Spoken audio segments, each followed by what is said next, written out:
Hi everyone and welcome to this part or the third part of the Python lectures of the blue thing, or let's say blue wave. Now I would like to welcome you guys again to another part on learning the basics and starting to create your own mini project in Python. As I told you before, I'm creating a cheat sheet that would provide with you guys later, and you can use that to create your projects or everything, which is a kind of a good contribution for you guys. So bless me. And I hope this time actually works because I've been trying to record this episode 3 times. So this is the fourth time. Let's give it a fourth try. Let's see how we can do. So in this part or in this episode, we are going to solidify more about the basics, make functions more approachable, and understanding error handling with ease. Also, increasing complexity, preparing for mini projects, and we will revisit the conditional statements, which I want you to understand more, and loops for repetition, which we'll practice more. Now, solidifying the basics. Well, let's start by making sure our foundation is rock solid. We have already covered variables, basic data types, and simple operation. It's crucial to understand that in programming, these fundamentals are like the ABCs of the language. Everything else builds upon them, but these are the most important part. A quick refresher for you if you forgot anything. In Python, a variable is like a container for storing data. This data can be of various types: integers, like this, uh, floats, like this, or you can say just strings or str, like this. These are our kind of variables. And we have operations that can be performed on variables like addition or subtraction or division or multiplication. Or we can have our comparing variables like equal, smaller or equal, or larger equal, or just larger or smaller. That's it. Like, these are not really difficult and you already know them. So I just wanted to make a quick refresher. Now, if you want to make your functions much approachable and much more attractive, think of them as your personal toolbox. Each function is a tool designed to perform a specific task. Now, for writing your functions, first thing you have to do is you have to start with the def keyword, which tells Python that you're defining a function. This means definition, define. Now give your function a name, followed by parentheses. So let's just say inside this parentheses, you can put parameters which are like inputs to your function. Now the most easiest way to learn this, we could put define greet name. Okay, we could keep it like that, and then we put this if you want to define anything. Now, as we put this after a parenthesis, we have to put a colon and then write the code block under it. Now, you can see that we put the colon here, so it shouldn't be like this, of course not, double colon. And then we write print f, which is our function, which is important because if you have function, we have to put print f, then hello name. Let's try printing that out and running it. Let's see, let's open it up. And I have to close this. I have to open this up a little bit more. And then I have to, oh my goodness. I have to open this a little bit more. We got our terminal. We got here. If you run it again, run Python, we can see that it's running right now. But the thing is that we have no outputs because we haven't added any more else. So this greet function takes one parameter, name, and a print a greeting. It's simple yet powerful. So it's just like saying hello, because we don't have our name. It's just saying hello name. It's something like that. We don't have anything. So it just means that it's running. Now, if we want to give it a function, or if we want to give it a name, we have to say greet, which as a name, for example, Danny. Now let's try this. I hope this works. Let's see. And it says our code is running apparently. And our code is running, and of course it's showing hello Danny. That is as simple as that. It's not that difficult. So if you want, we can put it this here and this here if you want to try again. And let's just try this. Let's try this here. And that's it. Not that difficult. You learned about functions. Great. Now, understanding error handling with ease. Now let's talk about error handling. It might sound daunting, but it's really about making your code smarter and more resilient. In Python, we use try except blocks. Imagine you're trying to perform an action, but there is a chance it might not work. Like trying to open a file that doesn't exist. Now here's a basic structure you can name. we can say try just, if you want the try except block, just try write something. I'm just gonna put a comment here saying that try doing something here. Just try to do anything you want. Because as you can see, we are already performing a problem or an error. Now, as you can see here, we could say except, which is another kind of variable like try, and we could here say that do this if there was an error. Okay, so let's try this. So let's see, let's just write down here and I'll try whatever you want to do. For example, let's say let's say print, let's just say hello, let's just say hi guys, right? Let's just run this code. Doesn't work, of course not. Then that means that there is a problem. So solving that problem, we have to put except print no guys.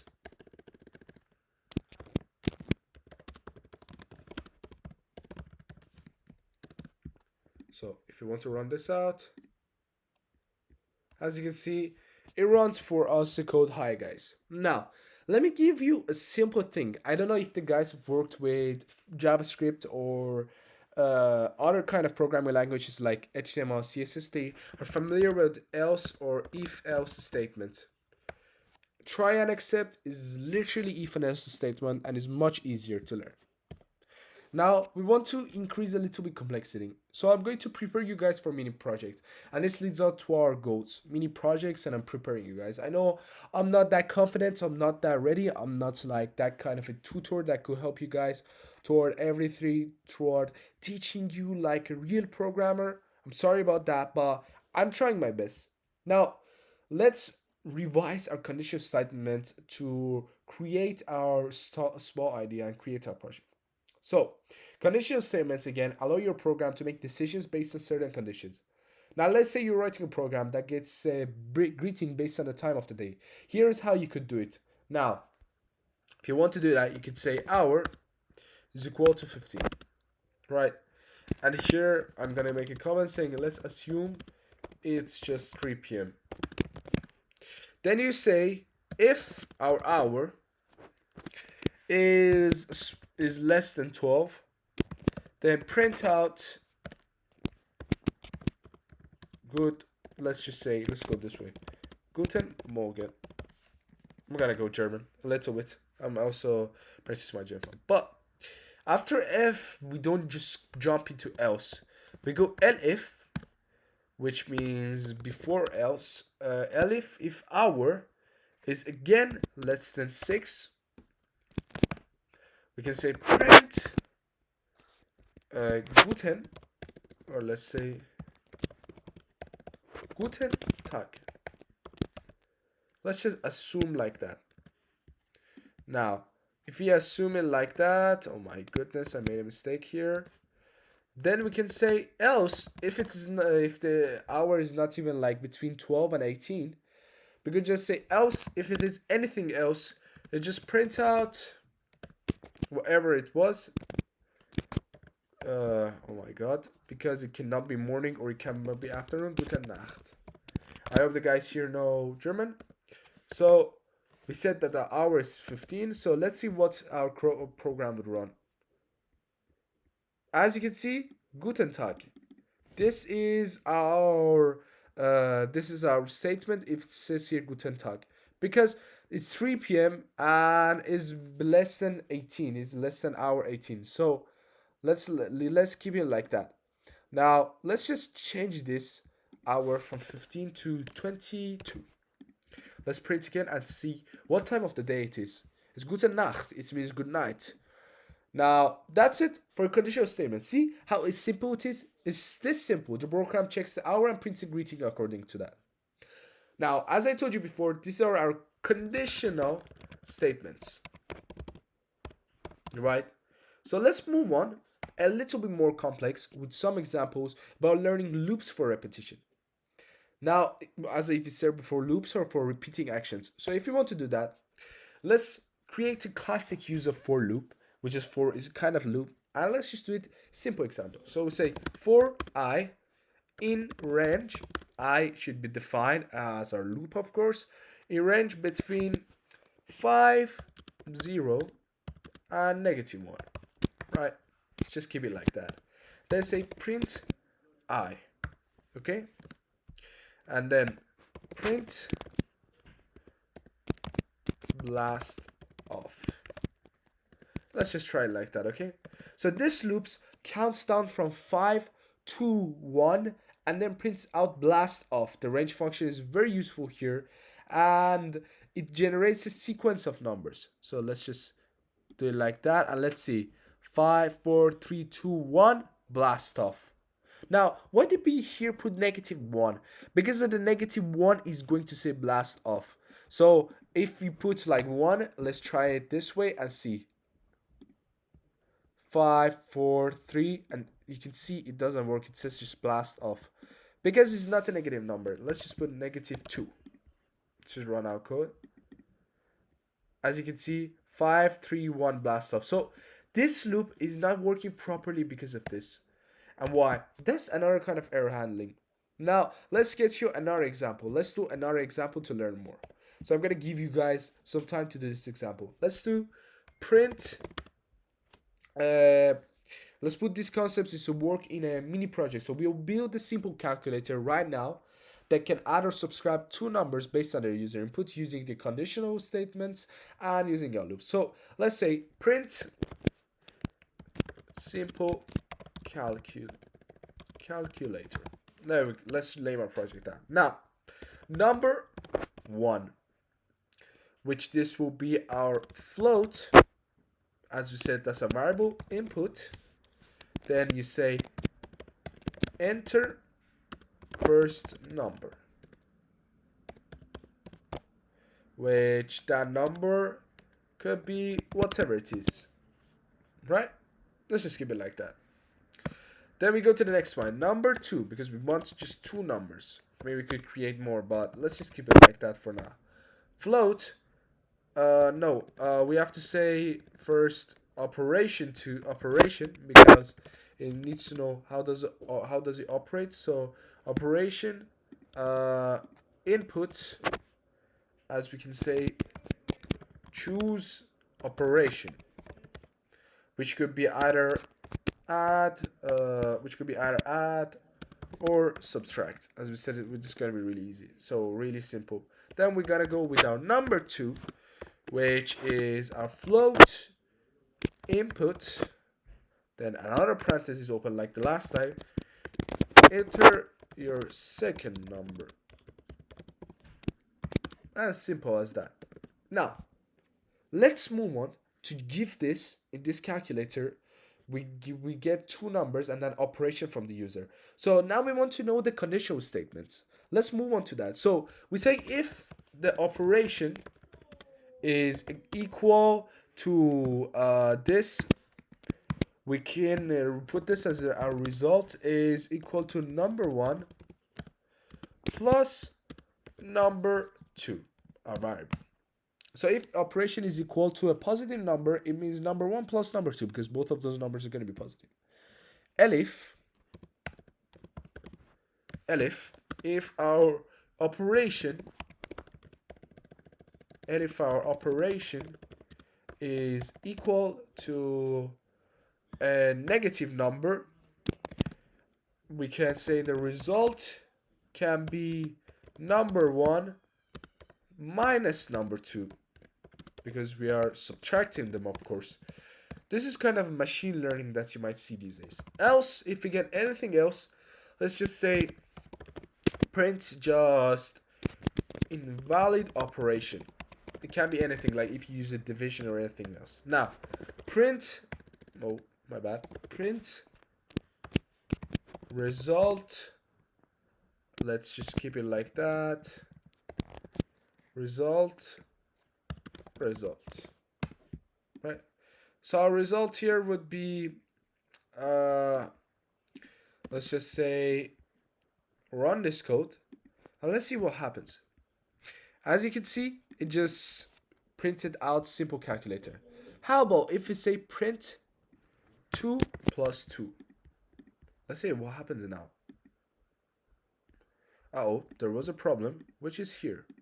Just have to write down the result, which here would be, I think we have to write the 2 plus 2 here, so I made a mistake. Simple calculator. Let's just put the double quote here, double quote here. Let's just run this code again. And again, we get a simple calculator. So it's gonna be like that. So let's just keep it like that. Enter our first number. And instead of putting it here, we just write down result. Let's just write our number here. We'll put 5 plus, which would be our operation, plus, let's say, number 7. Let's just keep it like that. Then we run the Python, and as you can see, we got 5 plus 7.